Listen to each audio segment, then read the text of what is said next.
सरवरा शाह करीमा दस्तगीरा शरफा हुर्मते रूह पैम्बर यक नज़र कुन सुए माँ ली खमसतुन उत्फ़ी बिहा हर्रल वबाइल हातिमा अल मुस्तफ़ा वल मुर्तज़ा वबनाहुमा वल फ़ातिमा व सल्लल्लाहु तआला अला खैर खल्क़िही व नूर अर्शिही व मज़हर लुत्फ़िही मुहम्मद व आलिही व अस्हाबिही अजमईन बिरहमतिका या अरहमर राहिमीन बिहक़्क़ि ला इलाहा इल्लल्लाह मुहम्मदुर रसूलुल्लाह सल्लल्लाहु तआला अलैहि व आलिहि वसल्लम। नहमदुहु व नसल्ली अला रसूलिहिल करीम, अम्मा बाद, फ़अऊज़ु बिल्लाहि मिनश शैतानिर रजीम, बिस्मिल्लाहिर रहमानिर रहीम।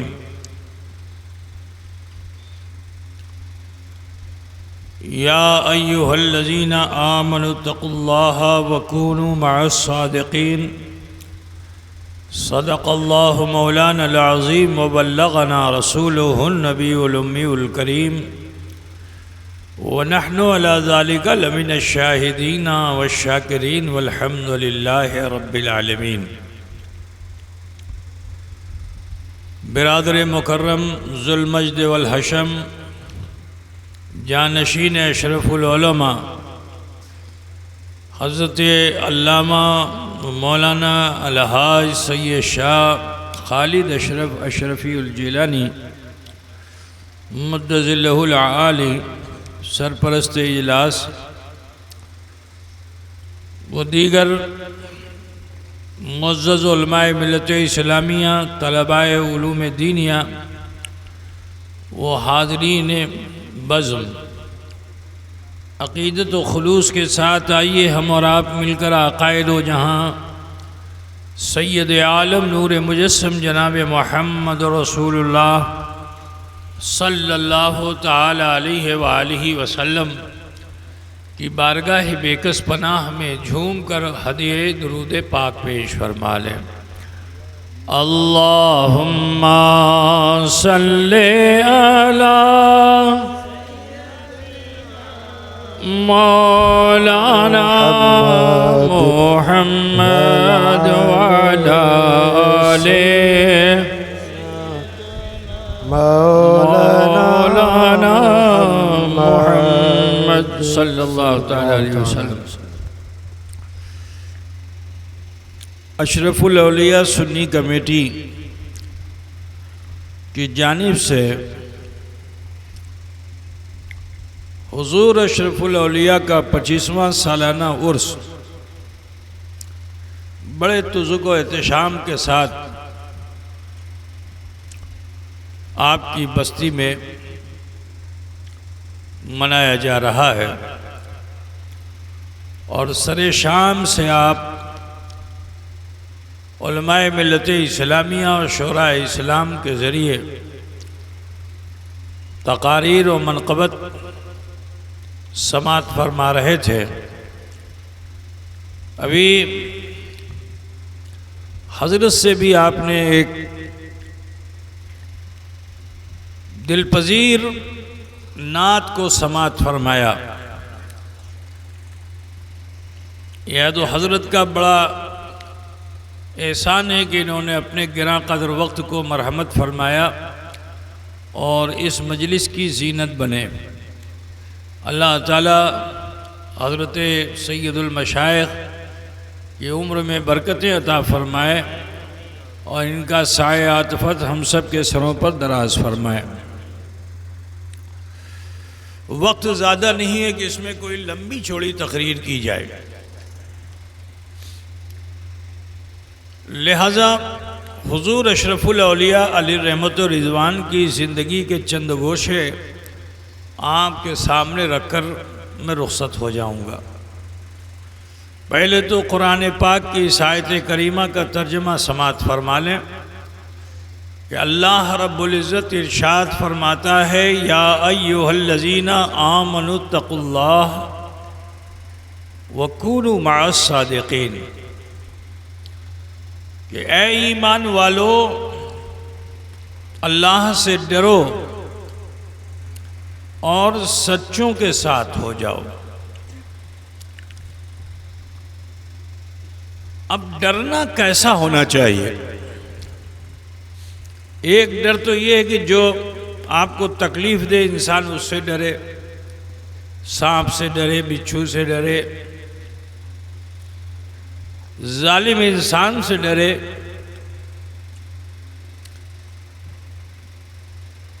और एक डरना और भी है कि कोई बेटा अपने माँ बाप से डरे। तो दोनों में फर्क है कि नहीं है? बोलो। एक तो ये कि गुंडा है, बदमाश, हाथ में उसके पिस्टल है, आप उससे डर रहे हैं इसलिए क्योंकि आप जानते हैं बड़ा जालिम है, ये गोली चला सकता है। एक डरना ये है कि कोई मूजी जानवर आपके सामने आ गया तो आपको मालूम है कि इसकी फितरत है डस लेना, काट लेना, फाड़ खाना, आप उससे डरते हैं। लेकिन एक डरना ऐसा भी है कि बेटा या बेटी अपने माँ बाप से डरे। बोलो, कोई बेटा ये समझता है या कोई बेटी या छेला या क्या मैं ये समझती है, अगर वो डरते हैं या डरती हैं अपने माँ बाप से, तो क्या वो ये समझते हैं कि मेरे माँ बाप मुझ पे जुल्म करेंगे? बोलो। अरे यार कुछ तो बोलोगे। अभी जिंदगी जब आएगी जब ही कुछ बातचीत आगे बढ़ेगी ना भाई। तो माँ बाप अगर गुस्से की हालत में आकर अपने बेटे को मार भी दें तो भी औलाद उस मार को जुल्म नहीं समझती, वो उस मार को कहर नहीं समझती है। वो यही समझती है, औलाद, सादतमंद औलाद यही समझती है कि मेरे माँ बाप ने मेरी इस्लाह की है ना भाई। मैं गलत था जब भी मेरे माँ बाप ने मुझे मारा या मुझे डांटा, ठीक है ना। बोलो, भालोबासा में कोई कमी होती है? अगर बाप तुम्हें मार दे, डांट दे, तो बेटे को क्या चाहिए कि वो अपने बाप से नाराज हो जाए? बोलो ना यार। उसकी भालोबासा और बढ़ जाती है, वो अपने माँ बाप को और चाहने लगता है। अजीजाने गिरामी, माँ बाप की इज्जत और माँ बाप का खौफ ये बहुत कम है, बहुत कम है। माँ बाप से मोहब्बत ये बहुत कम है। तो जब एक औलाद अपने माँ बाप को जब चाहती है तो उसका कहरो गजब नहीं लगता, बल्कि भालोबासा लगती है, मोहब्बत लगती है ना भाई। जे जाए कि वो कि जिसकी सिफत हो रहमान, जिसकी सिफत हो रहीम, जिसकी सिफत हो गफ्फार, जिसकी सिफत हो गफूर। बात समझ रहे ना? उस रब्बुल आलमीन से हमें डरने की दावत दी गई, क्योंकि ये डरना हमारी इस्लाह के लिए। हम अगर अल्लाह से डरेंगे तो फिर चोरी नहीं करेंगे, हम अगर अल्लाह से डरेंगे तो डाका नहीं डालेंगे, हम अगर अल्लाह से डरेंगे तो झूठ नहीं बोलेंगे, हम अगर अल्लाह से डरेंगे तो जुल्म नहीं करेंगे, हम अगर अल्लाह से डरेंगे, क्योंकि हमारे मिजाज में ये बात पूरी तरह से जमा हो जाती है कि हम अल्लाह से इसलिए डर रहे हैं क्योंकि हमको अल्लाह से भालोबासा है और अल्लाह को हमसे भालोबासा है। কথাটা বুঝতেছেন না বাবা? কিছু असुविधा है ना? अब अल्लाह से जो डरेगा तो नमाज पढ़ेगा, है ना। जो अल्लाह से डरेगा वो रोज़ा रखेगा, हज करेगा, ज़कात देगा, नेकियां करेगा, अपने भाई बंधु अपने समाज में बिरादराना ताल्लुकात को उस्तवार करेगा, बड़े की इज्जत करेगा, छोटों से प्यार करेगा, अल्लाह से डरेगा तो अल्लाह के हुक्म के मुताबिक जिएगा, है ना। लेकिन इतना करने के बावजूद भी वो कामयाब नहीं है। नमाज पढ़े, रोजा रखे, हज करे, ज़कात दे, लेकिन वो कामयाब नहीं है, क्योंकि शैतान कभी भी तुम्हें धोखा दे सकता है। एक नमाजी को गुमराह कर सकता है, एक हाजी को पथभ्रष्ट कर सकता है, एक ज़कात सही से अदा करने वाले को गुम कर सकता है, एक फराइज पे, वाजिबात पे, सुन्नतों पे अमल करने वाला भटक सकता है, गुमराह हो सकता है। तो अल्लाह ताला ने एक उसूल बता दिया। बकरी देखिए ना, बकरी बोलो, तो बकरी खेत में और जमीन पे चरती है ना घास को। बकरी को आप लोग क्या बोलते हो? बोलो। अगर उसको आजाद छोड़ दिया जाए, छागल को अगर आजाद छोड़ दिया जाए, वो तो अपना पेट भरने के लिए चरती है, लेकिन अगर उसको आजाद छोड़ दिया जाए तो फिर तुम्हारे धान का वो खेत जो अभी अभी निकला है वो उसको ज्यादा अच्छा लगने लगेगा, फिर वो जमीन की घास नहीं खाएगा, धान का खेत खाएगी। ऐसा होता है कि नहीं होता है?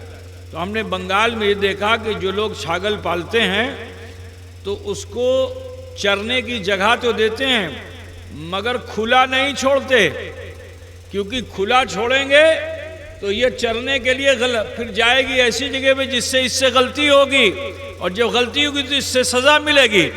तो करते क्या, एक लंबी सी रस्सी में उसको बांध देते हैं और एक खूंटा जमीन में गाड़ देते हैं। तुम्हारे बंगाल में ऐसा होता है ना भाई? मैंने तो देखा है कि बकरी को आज़ाद छोड़ते नहीं हैं, खूंटे से बांध देते हैं, वो बकरी उसी दायरे में चरती है, उसी दायरे में चरती है। कोदड़ा स्टेशन ना बाबा, बिला तमसील और तशबीह मुझे कह लेने दो। अल्लाह ने डरने का हुक्म दिया। नमाज पढ़ते हो खता कर सकते हो, बुरा, और तुम हज करते हो खता कर सकते हो, ज़कात देते हो खता कर सकते हो, रोजा रखते हो खता कर सकते हो, लेकिन अगर इस सच्चे के खूंटे से तुम्हारी रस्सी बंध गई तो खुदा की कसम फिर तुमसे खता नहीं होगी, तुम शरीयत के दायरे में अपनी जिंदगी को गुजारोगे।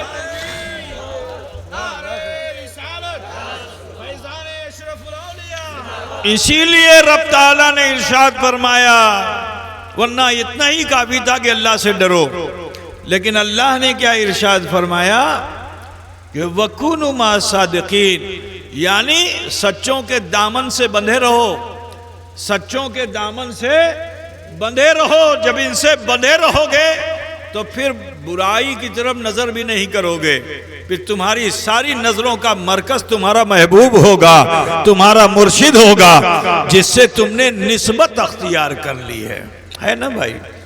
अल्लाह ताला इरशाद फरमाता है, या अय्युहल्लज़ीना आमनुत्तकुल्लाह वकुनू मअस्सादिकीन, ऐ ईमान वालो अल्लाह से डरो और सच्चों के साथ हो जाओ। हम आज जिनका जिक्र करने के लिए यहाँ हाजिर हुए वो हुजूर अशरफुल औलिया अलैहि रहमत व रिदवान, वो तो मादरजाद वली हैं, बशारत कुतुब रब्बानी हैं। आप जानते हैं आला हजरत कुतुब रब्बानी हम शबी गौसे समदानी सैयदना शाह अली हुसैन अशरफी जिलानी, जो हुजूर अशरफुल औलिया के दादा हैं, अपनी हयात ज़ाहिरी में जब तक आप रहे, बड़े बड़े उलमा, फुजला, मशाइख, अब्दाल, अख्ताब, उन्होंने आपके सामने जबीन अकीदत को खम कर दिया। यहाँ तक के आला हजरत फाजिल बरेलवी अलैहि रहमत व रिदवान जैसी अजीमुल मर्तबा शख्सियत ने जब हुजूर अशरफी मियाँ अलैहि रहमा को देखा तो क्या कहा था? अशरफी ए रुखत आईन ए हुस्ने खूबा ए नज़र कर दो परवरद से महबूबा। ए अशरफी आप तो खूबियों का आईनादार हैं, ऐसा क्यों ना हो, आप तो तीन तीन महबूबीन के परवरदा हैं। अब मैं आपको बताऊं कि आला हज़रत शफी मियाँ अलैहि रहमत व रिदवान के दो बेटे हैं, एक सुल्तानुल वाइज़ीन हज़रत मौलाना अहमद अशरफ रहमतुल्लाह ताला अलैह, और दूसरे बेटे जो बहुत ज़माने के बाद पैदा हुए, यानी दोनों भाइयों के दरमियान बाप बेटे जैसा फ़र्क था, तकरीबन 22 साल का फ़र्क था। हज़रत मौलाना अहमद अशरफ और सैयद मुस्तफ़ा अशरफ के दरमियान 22 साल का फ़र्क था। हज़रत ताजुल अस्विया सैयद शाह मुस्तफ़ा अशरफ रहमतुल्लाह ताला अलैह पैदा हुए, सुनो वली के घर में पैदा हुए हैं। वो आला हज़रत अशरफी मियाँ कि जब आप मारहरा शरीफ तशरीफ़ ले गए, आला हज़रत फाजिल बरेलवी भी थे और आला हज़रत के पीरो मुर्शिद हज़रत ख़ातिमुल अकाबिर सैयद आले रसूल मारहरवी भी थे। आला हज़रत फाजिल बरेलवी अदब से दो जानू होकर बैठे हुए हैं अपने मुर्शिद के सामने, और अदब का तकाजा ये है कि वो अपनी पलकों को भी नहीं उठाते हैं, लेकिन इश्क कहता है कि इतने करीब आ चुके हो तो अहमद रज़ा बरेली में तसव्वुर करते थे, यहाँ तो तस्दीक है, निगाहें उठाओ और अपने मुर्शिद का दीदार करो। गर्ज के इश्क और अकीदत के दरमियान की ये जंग कुछ देर चलती रही, हत्ता के अकीदत पर इश्क गालिब आ गया। अब जब अकीदत पर इश्क गालिब आ गया तो आला हज़रत ने अपनी पलकों को जो उठाया तो देखते क्या हैं कि इन दो मोहनी सूरतों के दरमियान एक ऐसी सूरत है कि जो चांद से भी ज्यादा चमकदार है, सूरज से भी ज्यादा चमकदार है। जैसे ही देखा तो पुकार उठे कि या रसूल अल्लाह, तेरी नस्ले पाक में है बच्चा बच्चा नूर का, और तू है ऐने नूर, तेरा सब घराना नूर का, तू है ऐने नूर, तेरा सब घराना नूर का। तो वो आला हज़रत अशरफी मियाँ हैं जिनके साहबजादे हज़रत मौलाना ताजुल अस्फिया सैयद शाह मुस्तफ़ा अशरफ रहमतुल्लाह ताला अलैह बड़े पाए के आलिम और बड़े पाए के सूफ़ी और दुर्वेश गुजरे। ऐसे सूफ़ी और दुर्वेश गुजरे हैं कि जब आप फिरंगी महल से फारिग हुए तो अपने वालिद गिरामी के साथ, जैसे मैं आया था पढ़ने के बाद अपने वालिद हुजूर अशरफुल औलिया के साथ, ऐसे ही मेरे दादा अपने वालिद के साथ आए सफ़र में। बिहार इलाका समरी बख्तियारपुर का है, गांव का नाम पहलाम है। हजरत जिस घर में ठहरते थे उस गांव में सबसे गरीब वही थे। मकान खपड़े का है, मालूम हुआ खपड़ा अगर हट गया हवा से तो वो लगा नहीं पाए, बरसात हो जाए तो पानी टपकता था बिस्तर पे। हजरत जब वहाँ तशरीफ़ ले गए तो सारे गांव में ज़मींदार लोग, उनके मकानात, उनके चौपाल हुई, इनका मकान ऐसा के बोसीदा। तो आप तो 17 साल में आप फारिग हो गए थे, अभी तो उन्फान शबाब में थे, अब वहाँ पहुँचे थे। अब जो वहाँ पहुँचे तो आपने फरमाया कि भाई हिसामुद्दीन, मैं वज़ू करूँगा। फ़ौरन ही वज़ू का पानी पेश कर दिया गया, आपने वज़ू किया, मिसवाक की, और वज़ू के पानी से जो ज़मीन खुश्क हो गई थी, गीली हो गई थी, उसमें आपने मिसवाक को गाड़ दिया और फरमाया कि हिसामुद्दीन, इसकी देखरेख करना, ये नीम का दरख्त होगा, नीम का गाछ होगा, और तुम इसमें हाथी बांधोगे। जब इसमें तुम हाथी बांधना तो मुझे पूछना। मुझे दावत देना। ये कह करके हजरत फिर वापस हो गए। एक ज़माना गुजर गया, अल्लाह ताला ने उनकी हालत को तब्दील किया और फिर वो धीरे धीरे करके कारोबार बढ़ा, हत्ता कि वो हाथी का कारोबार करने लगे।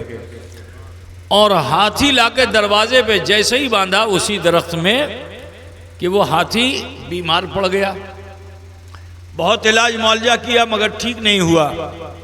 तो एक रोज़ ख्वाब में देखा कि हज़रत ताजुल अस्विया बड़े जलाल में हैं और फरमाया, सामुद्दीन तू अपने वादे को भूल गया, तूने हाथी तो बांध लिया लेकिन मुझे पूछा नहीं।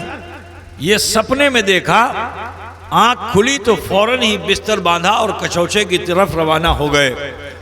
जब कछौचे मुकद्दसा पहुंचे तो वहां उर्स मखदूम सिमना हो रहा था।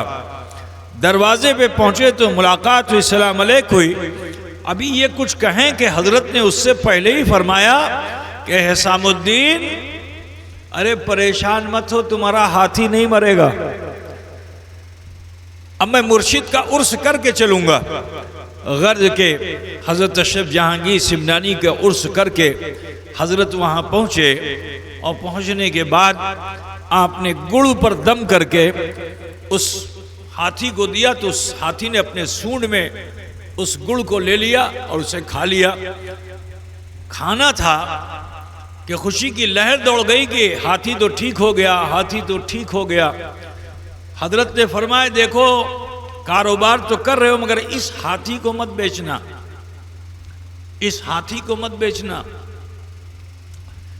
तो अब वहां पढ़े लिखे लोग थे अलीगेरियन, उन्होंने कहा कि हजरत क्यों ना बेचा जाए, ये तो कारोबार के लिए हाथी लाए हैं। तो आपने फरमाया कि फकीर कहता नहीं इसे बेचना नहीं। तो पूछा, लोगों ने इसरार किया क्यों ना बेचा जाए। हजरत ने फिर फरमाया कि देखो फकीर जो कहता है मानो, इसको बेचना नहीं। लेकिन जब बहुत इसरार बढ़ा तो आपने राज खोल दिया। फरमाया, देखो इसकी पेशानी में गजमुत्ता है। गजमुत्ता जो होता है ये बहुत बड़ा मोती होता है जो अनमोल होता है, जिसकी कीमत लगाना मुहाल है, बड़ा कीमती होता है। कहा इसकी पेशानी में गजमुत्ता है, अगर राजा के वहां चला जाए तो फकीर हो जाए और फकीर के वहां चला जाए तो राजा हो जाए वो। तो लोगों ने, मियाँ ये सब क्या है, ये सब तो इस्लाम में शरीयत में तो कुछ ऐसा है नहीं। अब ठीक है, मानो मानो, नहीं मानो नहीं मानो, फकीर ने तो कह दिया। गर्ज कि आप ये फरमा के वापस हो गए। तो सिमरी बख्तियारपुर में उससे पहले एक बनिया हिंदू, बनिया समझते हैं ना आप लोग, क्या बोलते हैं उसको, लोहार होता है जो, या यूं कह लो कि मसाला बेचने वाला, गेहूं बेचने वाला, उसको बनिया बोलते हैं, है ना। तो वो लोहार, लोहे का काम करता था, लोहार था। तो उसके वहां औलाद नहीं होती थी। वो हजरत की बारगाह में आया था तो हजरत ने उससे यही फरमाया था, भाई जाओ ठीक है तुमको बेटा होगा। कुछ हजरत ने गोलियां दम करके नहीं कहा, इसको खिलाते रहना अपनी बीवी को, तुम्हारे वहां बेटा पैदा होगा, मगर उसका नाम हनुमान प्रसाद जहन्नमी रखना। क्या रखना? हनुमान प्रसाद जहन्नमी रखना। बच्चा पैदा हो गया। अब जो बच्चा पैदा हुआ तो उसने हजरत के कहने के मुताबिक बच्चे का नाम हनुमान प्रसाद रखा। जैसे ही नाम रखा वो मर गया। और उस असना में हजरत वहां तशरीफ ले गए थे। वहां एक, क्या बोलते हैं उसको, जो चमड़े का काम यहाँ करते हैं ना मालदा में, उन लोगों को क्या बोलते हैं आप लोग? है चमार नहीं, मालदा शहर के अंदर मुसलमान है ना, चमड़े का काम करते हैं वो लोग। तो उसी खानदान के वो भी, उनके पास जकीर नाम था उनका। आप वहाँ मुकीम थे। जब बच्चा मर गया वो